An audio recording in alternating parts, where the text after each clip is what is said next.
Well, welcome to this little episode of Low Gear, and I'm in Regal Haulage's yard, and it's a beautiful day. And what's happening here today is they're having a reunion. This is 30 years of Regal Haulage doing the business, and what we've got here is drivers and operators and storemen and workshop guys. They're all here, they're all shaking each other's hand, and they're all really enjoying the day. So what we're going to do is going to find a few guys to talk to and have a look at the history of Regal Haulage. Well, here we are. With me is Jerry Carmichael, and welcome to our little show, yep. Jerry. And Regal Haulage, those trucks have been on the road. You see them all over the country.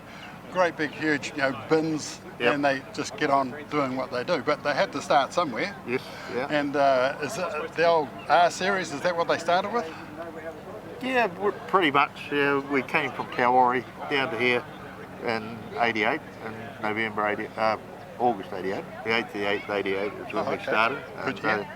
Yeah, it was. And yeah, we started in R models and took over Cronin's, which had S lines and a lot of old internationals and stuff. And so, was Cronin the carrier around the district previous to you guys? Probably the biggest one around the district. Yeah, did a lot of bulk work and originally did a lot of stock work as well. Yeah, and then went fell over, and so we took it over, and that's where we started. And who was the guy that took? Who was the boss of Regal at that time? Rob. Well, it wasn't Regal then. It was a conjunction of Kalwari contractors and Shearson Construction. They amalgamated and brought it together. Yeah, and yeah, we started this. That's how it started. And you're driver number one? Oh, I was driving a truck at the time, and I was about number one. No, but yeah, we had a good team at Kalwari and came down here, and yeah, it grew to where it is now. And, were you always carting just bulk yeah. Meaning metal, chips, whatever? Yeah, and we ran freight, we ran drop siders, and then we got into freight haulage, curtain siders and that sort of thing. We had depots in Auckland, Christchurch, Bulls, yeah, Hamilton, and yeah, it just grew, and then we got out of the freight and got back into our core business of bulk. Right. Because you look at all the trucks that are here, most of them have got bins on the back. Yeah, they're all bulk now, yeah. Would you have carted things like grapes, apples? Yeah, we still cart grapes. Yeah. Oh, do you? Yeah, we do a lot of grape carting. Yeah. So when the grape season comes, really, is that all going to wineries or people who process it? Yeah. So they employ sort of a whole bunch of people to sort of walk around bins and squash grapes? No, not today, but they, like, in the early days, all the wineries were in Henderson, where all the delis come from. But then now, today, they've moved the wineries down to where the grapes are. So there's a lot in Blenheim, Hastings, they built presses and wineries down there. So they process the stuff down there. There's not a lot that comes up to the north now. When I started to drive in 1964, I wore a pair of shirts, a woolen singlet that come down to about here, it kept my arse warm, and a pair of boots. Yeah. But that progressed to jandals as time went by. Yeah. Is that how you started? Yeah, we were all shorts and jandals, t-shirt. All year round, practically? Yeah, virtually, yeah. And then with health and safety, I remember one guy dropped his drawbar on his foot, and that was the end of it. There was no more jandals. We had to wear safety boots, but that's how it was. So, yeah. One of the trucking firms in Auckland that sticks in my mind is Lovett's. Yeah. And they delivered coal around the place, but they had these commas that were probably never had a wash in their day. And the drivers were sort of as black as this t-shirt with jandals, and it just sticks in my mind. The uniform of a truck driver in the '60s. It was just, that was the era. It was great fun, and like it was more of a hobby than a job. People enjoyed it, and it's sort of the legislation and everything's got on top of it now. You've got to cross your T's and dot your I's sort of thing. Yeah. In the 50s, I used to travel with my grandfather, who had a one-truck general carrier business in Turua. Yep. Norm Nicholson was his name. But travelling with him in the school holidays, and then you go sort of, right, son, I want you to sit in this truck, turn this, and just go around the hay paddock. At 12, 13 years old, and I was inspired. All I wanted to do was drive a bloody truck. Is that something down your way? Yeah, I was always interested in it, but yeah, got thrown into it. And, I started working driving wire transport, and then drove there for a few years, and then ended up going to Rob for a day's relief. And 35 years later, we're here. I'll help you out. Yeah, I'll give you a couple of days. That was about it. Yeah.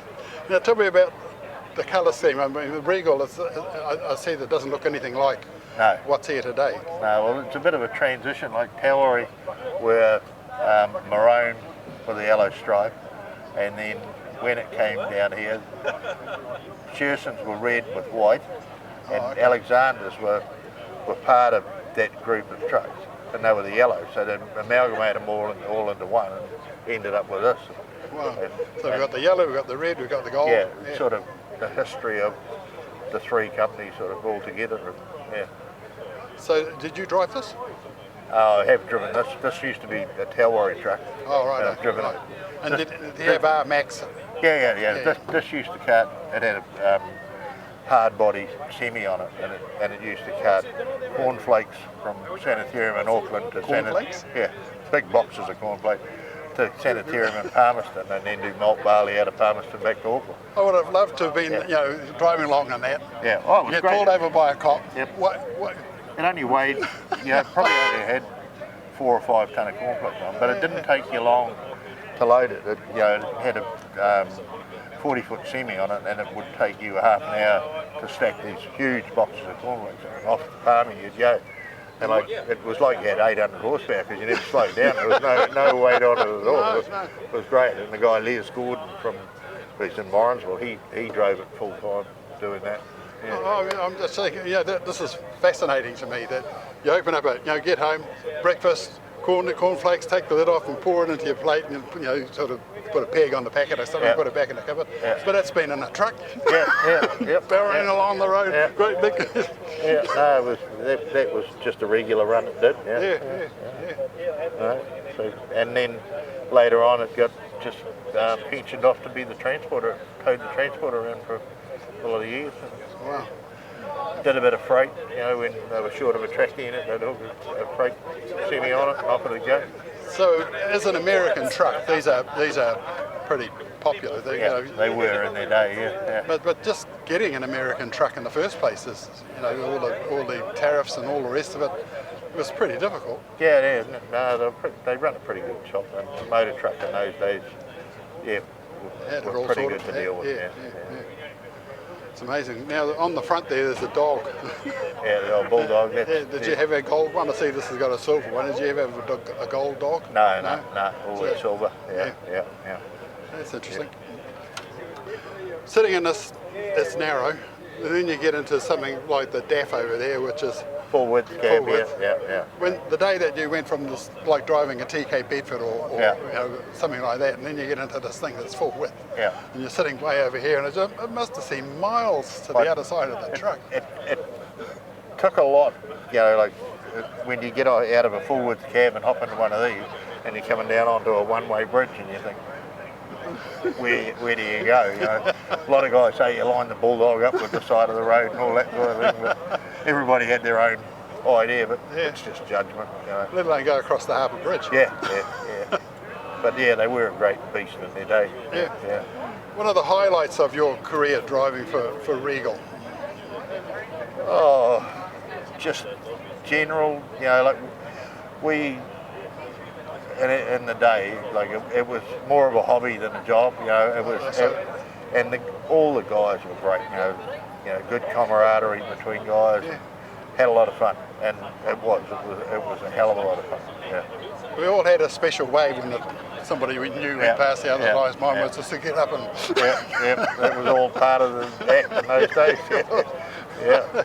And I hear stories about coming up the DV, guys going up at sort of 2-3 miles an hour with God knows what on the back, so hot in the cab that they actually stand on the running board. There's a lot of that sort of stuff going on. But you wouldn't get away with, today. It's just.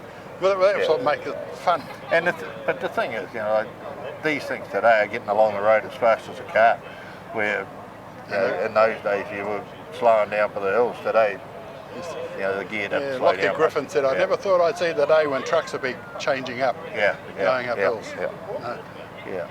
That's amazing. I drove one of those Volvos the other night in Christchurch on a boat, and you're driving at 2 o'clock in the morning and you think, shit, these guys have got it made, good sounds, air conditioning, no rattles, good lights, amazing. Just auto, put them in drive and off they go. They're an amazing unit to drive. Just coming forward a bit, I saw a bit on the YouTube about a Mercedes-Benz. When you started it, the sort of sat in the seat, pushed a few buttons, pushed this button, and it started the truck off. And once it's going, push another button, and the seat sort of swings back like that. You get your book out, and it arrives where you want it to go about 2 or 3 minutes, and it slides back in. You push another button, and you park it. Is that where we're going? Probably it is. I can see it happening, but I don't know how it's going to work in New Zealand with so many short trips and that sort of thing. But I suppose the next thing in transport is probably the electric car, which will be a huge step. It's probably not far away. But, no. It's just when does the battery run out and you're sort of... I don't know. I don't know how they'll work it. Whether you pull up like a service station, they take a battery pack out and put it back in. That's probably the quickest way. Keep going. It could be that way. I don't know. Battery life's going to be the biggest thing. What was the first truck you ever drove? A Morris Commercial. And then I drove an S Bedford, and then went to a TK Bedford. When you got in that TK Bedford, when I got in the first TK Bedford, I sat in that seat, wonderful, little short gear stick right there, little Eaton button on the side. But I just felt, wow. After, the Leylands, bloody elbow here and here just to change the gears. That was about it. And then I drove a 1418 Merc, which was a great truck. They were a great truck for 180 horsepower. And then drove Nissans for Wahara Transport, and then had a V8 Mac, 2-deck cattle. We used to do cattle back and forth when the dairy conversions first started down south. We got in and carted them back and forth, so that was good. And then I came here to Regal, or to Tauri. I spoke to Bruce Clothier when he just finished restoring that 1949 comma that they'd done a beautiful job.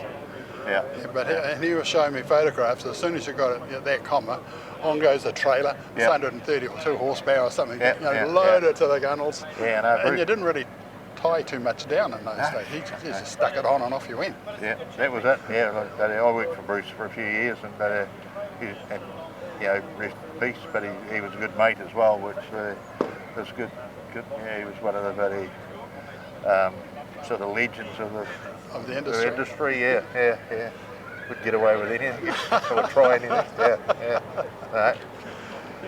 So overall, these guys were a team. And everybody got on together, and that's probably why it's so successful. And Rob was the same. He's a great guy, still is. But you work for a guy for 35, 36 years, and you still class him as a mate. It's pretty good. It's pretty good. And do you have, like during those years, do you have sort of like barbecues, get-togethers, Christmas do's, all that stuff, family days? No, we still, and still today, we still keep in contact. It's great. Well, that's marvellous. Yes. Great fun. He was a great boss. And this probably wouldn't be here today if it wasn't for him. And when he got out and the boys sort of went to the next level, it's time for change, The boys being his sons. Brett and Scott, they're hands-on here all the time. Sure. Great to work with. And every one of these trucks have got a driver? Yes. They all do their thing every week? Wow. Go anywhere. I look after our shipping and storage side of the business. We have a lot of trucks doing imported grain, stock food and that sort of thing. I know when Swappy was sponsoring the show, he's got these sheds Yep. chock-a-block full of stock food. Yeah, well, we have sheds from Whangarei to Timaru. Oh, okay. Yeah. Just stockpiling. All stock food, yeah. Wow. And that's just for everybody. Yeah, for Glencore. We Oh, okay. work for Glencore, yeah. Oh, that's amazing. Yeah, no, and the health and safety business, to get in a truck now, what do you have to have on? Everything, like your health and safety is a big part of the transport industry now. It's not when it happens, it's if it happens. You've got to have all your I's dotted and T's crossed. T's crossed, but she sort of makes it hard. You've got to stick by the rules, and there's no shortcut. No. You're on site, you've got to buy a hard hat, all that sort of The stuff. fines are just colossal. Yeah. Yeah. And it's not worth going. No, absolutely. And the biggest thing is keeping your staff safe. That's the thing. Get them home at night. Yeah, that's what it's all about. Oh well, thank you very, very much. No problem. Yeah, well, there you go, folks. A little bit of history with Regal Haulage, and we'll find somebody else to talk to and see what their opinion is.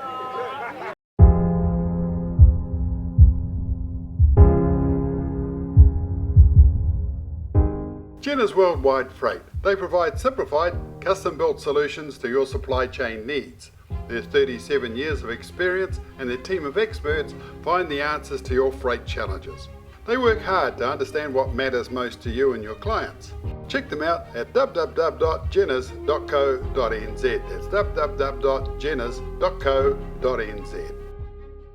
Come with Linda and me as we travel the North and South Islands of this beautiful country, looking at some of the vehicles and machines you've seen throughout our Talking Trucks and Low Gear TV shows. This is a 2-week vintage and classic adventure. So if you or someone you know would like the ultimate trip down memory lane, give me a call on 09 536 5327 or email me at billhohipper@extra.co.nz, and for registration and more information just go to our webpage at www.lowgear.co.nz. So we look forward to hearing from you very soon.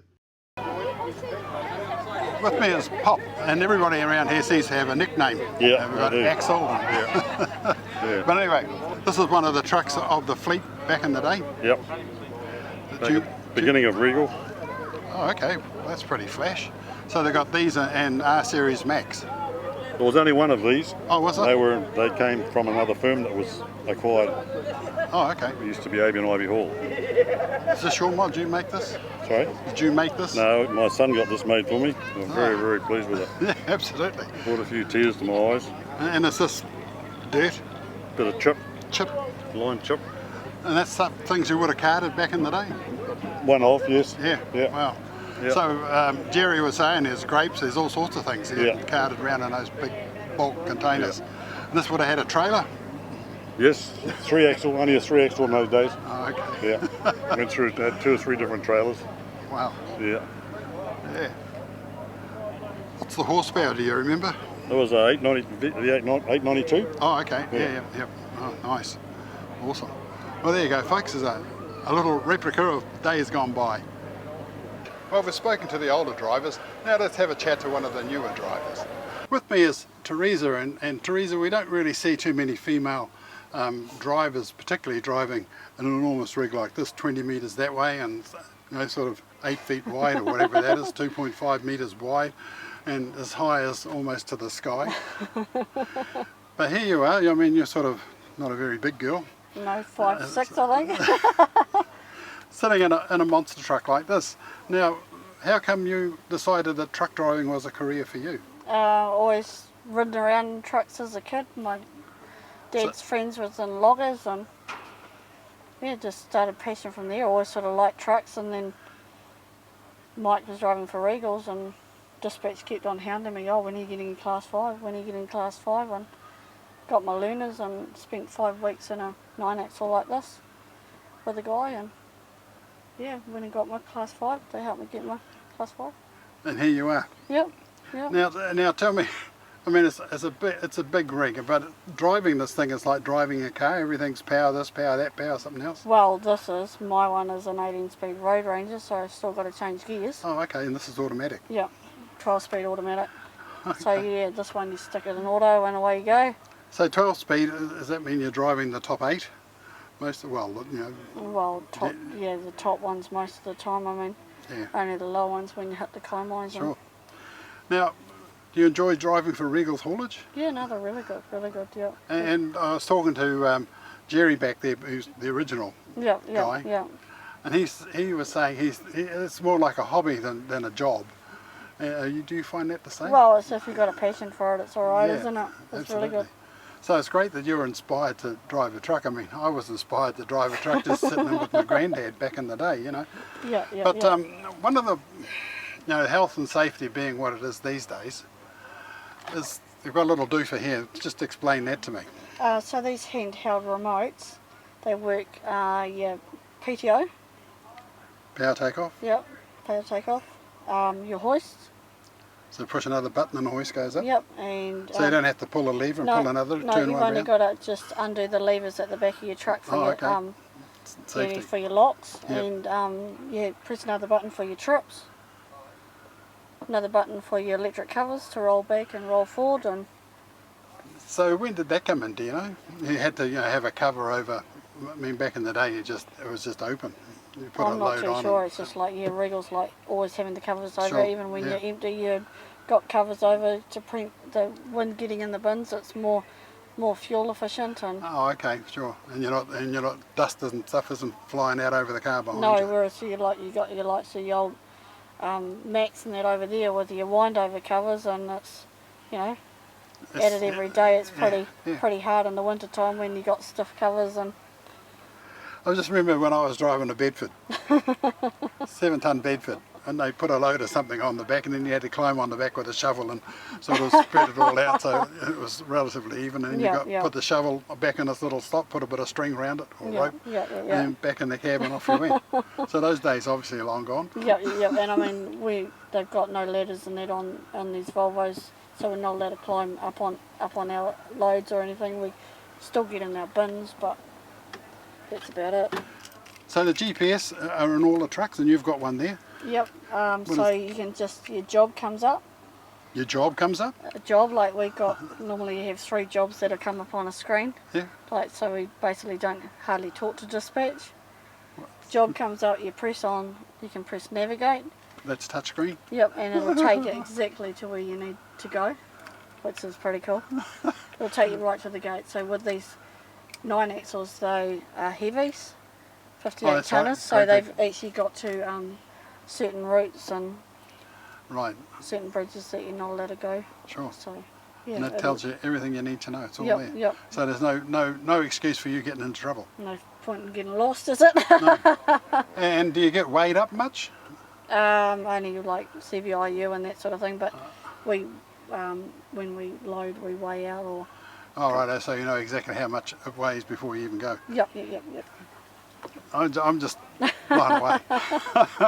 Technology, eh? Absolutely. Yeah, Now tell yeah. me, when you're backing it, you can't sort of see out that window. No. Do you back it on a mirror? Yeah, always Good on on the you. mirrors. Yep. I mean, I'd never backed. Yeah. Do you have a camera down the back just to make sure you're not going to run? No. Just do No. it And sometimes we've got spotters and stuff like that, which is really good. So. Sure. That's amazing. And how hard is that to back up, like, and sort of do the twisting? These units are slower to react than okay. like the 19 metre long Hinos and like your Max, and they react quicker. These react real slow because of their long drawbar. Wow. Now, are you impressed with that first truck, that Mac there? Oh, she's a good old girl, isn't she? She's beautiful. Yep, they've done a Absolutely. good job doing her up. Yeah, I'll say. They've taken weeks to do her up, and yeah, bit of spit and polish there, isn't there? Absolutely.